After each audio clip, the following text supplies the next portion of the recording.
यतीमों का ज़ईफ़ों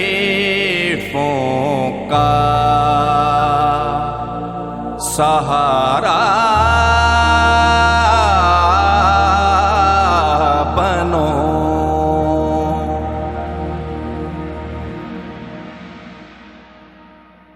जी अस्सलाम वालेकुम। सहारा बनो में मैं हूँ खान अली ते एक बाबा जी सन ते लाहौर शहर में आया सा ते ए बाबा जी भीख मंग रहे सन। तुसी देख रहे हो बाबा जी, इधर देखिया जी।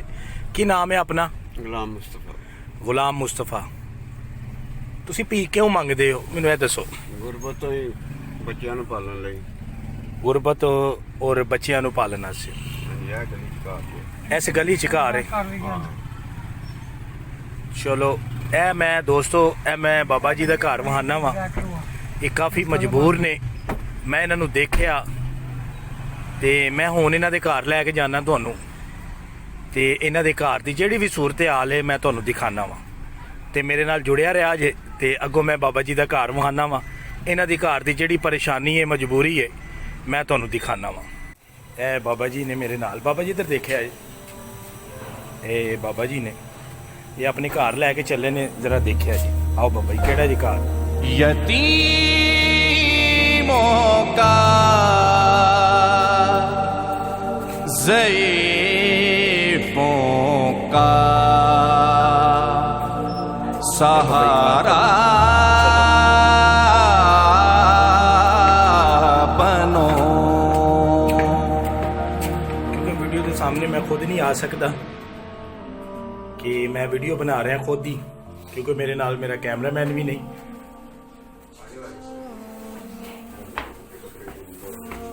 ए देखो ए घर है, बच्चा है ना, ए की लगता जी?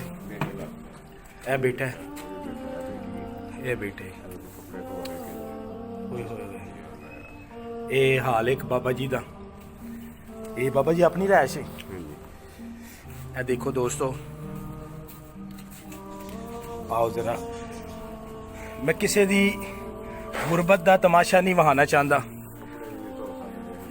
कटी है सब कुछ। की कटिया गया है? मीटर कटिया गया है। किदन दा? तकरीबन 2 महीने हो गए। 2 महीने हो गए ने ते तुसी बिल क्यों नहीं दिता? बिल पैसे नहीं सी गए। किन्ना बिल है तुहाडा? बिल थल्ले सी ना भरा दे नाल। अच्छा। उन्हें तारा तुरा कर दित्तियां ने कि भाई अपना मीटर तुसीं वखरा लवाओ, असीं नहीं बत्ती दे सकदे तुहानूं। बत्ती नहीं दे सकते। मीटर आंदा किन्ने दा है? मीटर तो मेरे ख्याल नाल 10-15 हज़ार का लगता है। 10-15 हज़ार का। इधर आओ। ए तुसी पढ़दे हो बच्चे? क्यों नहीं पढ़ते?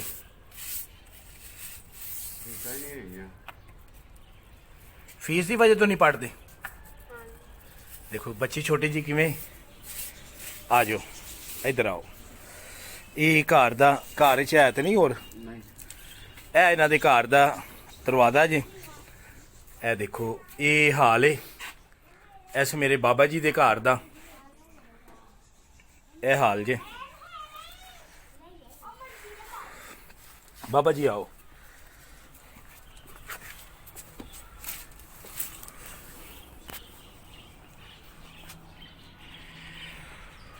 जी दोस्तों, जिस तरह कि मैं बाबा जी का घर बहा रहा हाँ और इन्हों के बच्चे दिखाए ने जो घर की सूरत हाल है। यह घर की इन्हों की सूरत हाल है। देखो जरा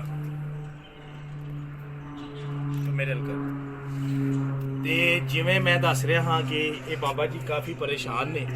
ये बाबा जी भीख मंग रहे हैं। बाबा जी अगर तुसी भीख ना मंगो, अगर मैं तुहानू कोई कारोबार करा के दवा तुसी कर सकते हो? थोड़ा जा मेरे दोस्तों भी थोड़ा जा उच्ची बोलो। हाँ जी हाँ जी कर लांगे बिल्कुल। की कर सकते हो? मुर्गी का काम कारीगर हाँ मैं। मुर्गी दा? मुर्गी दा तुसी कर लोगे? हाँ जी। मैं तुहानू हुण भीख मंगदियां ना वेखां। एक बुजुर्ग आदमी है, छोटे छोटे ओहदे बच्चे ने। ए देखो ए बच्चे ने, ए दो बेटे जे? हाँ 3 बेटे 2 बेटियां। 3 बेटे ने और 1 बेटी है। ते मैं किसी का तमाशा नहीं वहाना चाहता, सिर्फ है बाबा जी की हालत वेखो, ए देख रहे हो।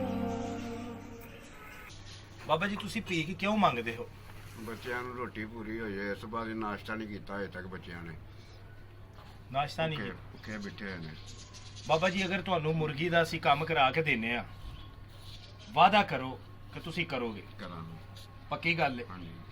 ਇਹ ਮੇਰੇ ਸਾਰੇ ਭੈਣ ਭਰਾ ਤੁਹਾਨੂੰ ਦੇਖ ਰਹੇ ਨੇ, ਅੱਲਾ ਦੇ ਬੜੇ ਬੜੇ ਸਖੀ ਬੰਦੇ ਨੇ, ਤੁਸੀਂ ਉਹਨਾਂ ਅੱਗੇ ਅਪੀਲ ਕਰ ਸਕਦੇ ਹੋ, ਕਹਿ ਸਕਦੇ ਹੋ। ਤੁਹਾਡੀ ਮਿਹਰਬਾਨੀ, ਮੈਨੂੰ ਕਾਰੋਬਾਰ ਕਰਾ ਦਿਓ, ਮੈਂ ਕਰਾਂਗਾ।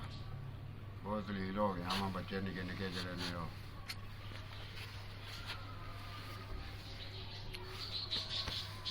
ਦੋਸਤੋ ਕਿ ਮੈਂ ਅਕਸਰ ਕਹਿਣਾ ਵਾਂ ਕਿ ਮੈਂ ਕਿਸੇ ਦੀ ਗਰੀਬੀ ਦਾ ਤਮਾਸ਼ਾ ਨਹੀਂ ਬਹਾ ਸਕਦਾ।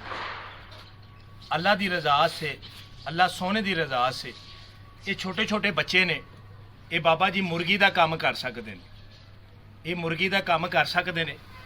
अगर मेरा कोई भैन भरा इस वीडियो में वेख रहा है तो इस बाबा जी को एक रोज़गार दिता जाए, क्योंकि मैंने पहला भी कह रहा कि मेरा मिशन है कि यार मैं रोटी कपड़ा मकान नहीं दे सकता, मैं रोटी कपड़ा मकान नहीं दे सकता, इंज दे बुजुर्गों को मैं रोज़गार दे सकदा ਜਿਹੜਾ करना चाहते ने।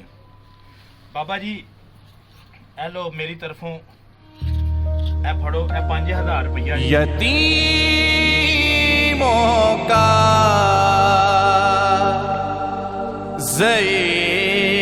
ज़ईफ़ों का सहारा।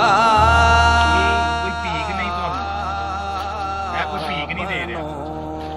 ਇਹ ਜਿਸ ਮੇਰੇ ਭੈਣ ਭਰਾ ਨੇ ਤੁਹਾਡੇ ਅਸੀਂ ਭੇਜੇ ਨੇ, ਤੁਹਾਡੇ ਅਸੀਂ ਦਿੱਤੇ ਨੇ, ਤੁਹਾਡੇ ਐਸੇ ਦੇ ਜਿਹੜੇ ਹੱਕਦਾਰ ਲੋਕ ਨੇ ਉਹਨਾਂ ਅਸੀਂ ਮੈਨੂੰ ਦਿੱਤੇ ਹੋਏ ਨੇ ਪੈਸੇ ਕਿ ਇੰਜ ਦੇ ਅਫਰਾਦਾਂ ਦੇ ਉੱਤੇ ਖਰਚ ਕਰ।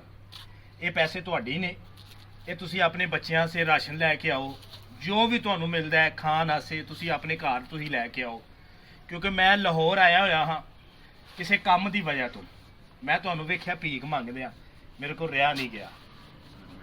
ਤੁਸੀਂ ਬਜ਼ੁਰਗ ਲੋਕ ਹੋ ਤੇ ਬੱਚੇ ਵੇਖੇ ਨੇ ਤੁਹਾਡੇ ਛੋਟੇ ਛੋਟੇ, ਮੇਰਾ ਦਿਲ ਅੰਦਰੋਂ ਖੁਦ ਜਿਹੜਾ ਨਾ ਇੱਕ ਦਫਾ ਰੋਇਆ ਹੈ, ਕਿਉਂਕਿ ਮੈਨੂੰ ਮੇਰੀ ਨਜ਼ਰ ਇੰਜ ਦੀ ਹੈ, ਮੈਨੂੰ ਪਤਾ ਚੱਲ ਜਾਂਦਾ ਕਿ ਇਹ ਬੰਦਾ ਹੱਕਦਾਰ ਹੈ। ਦੋਸਤੋ ਵੇਖੋ, ਮੈਂ ਘਰ ਆ ਕੇ ਤੁਹਾਨੂੰ ਦਿਖਾਇਆ ਇਹ ਬੰਦਾ ਹੱਕਦਾਰ ਹੈ। ਅਗਰ ਕੋਈ ਮੇਰਾ ਭੈਣ ਭਰਾ, ਕੋਈ ਮੇਰਾ ਵੀਰ, ਮੇਰਾ ਦੋਸਤ ਇਹਨੂੰ ਕੋਈ ਕਾਰੋਬਾਰ ਇਸ ਬਜ਼ੁਰਗ ਨੂੰ ਕਰਾ ਸਕਦਾ, ਇਹਦੀ ਚਿੱਟੀ ਦਾੜੀ ਨੂੰ ਵੇਖ ਕੇ, ਇਹਦੇ ਨਿੱਕੇ ਨਿੱਕੇ ਬੱਚਿਆਂ ਨੂੰ ਵੇਖ ਕੇ, ਆ ਦੇਖੋ ਇਹ ਨਿੱਕੇ ਨਿੱਕੇ ਬੱਚਿਆਂ ਨੂੰ ਵੇਖ ਕੇ अगर इन्हू कोई कारोबार करा के दे सकता है तो बाबा जी नू जरूर करा के दे। जे इंज दे बंदियां नू कारोबार करा के देना बड़ी वड्डी नेकी है, बड़ी वड्डी नेकी है। तो बाबा जी उन्हां से दुआ जरूर करिया जे जेड़ा तुहानू कारोबार करा के देगा। ਬਿਲਕੁਲ ਕਰਾਂਗੇ, ਬਿਲਕੁਲ ਕਰਾਂਗੇ। और तुसी भीख नहीं मंगोगे, अज तो बाद तुसी भीख नहीं मंगनी, ਨਹੀਂ, वादा करते हो इंज नहीं करोगे, हमेशा इंज करोगे किसी आसे। मेरे अल्लाह ने चाहा मैं बड़ी जल्दी ਤੁਹਾਨੂੰ ਆ ਕੇ ਕਾਰੋਬਾਰ ਕਰਾ ਕੇ ਦਾਂਗਾ। ਅੱਲਾ ਸੋਹਣੇ ਨੇ ਕੋਈ ਨਾ ਕੋਈ ਵਸੀਲਾ ਭੇਜਣਾ ਹੈ ਤੁਹਾਡੇ ਆਸੇ, ਤੁਸੀਂ ਕਾਰੋਬਾਰ ਕਰੋਗੇ। ठीक हो गया जी। पाकिस्तान ਜ਼ਿੰਦਾਬਾਦ। इस दुनिया के गम जाने कब होंगे कम, इस दुनिया के गम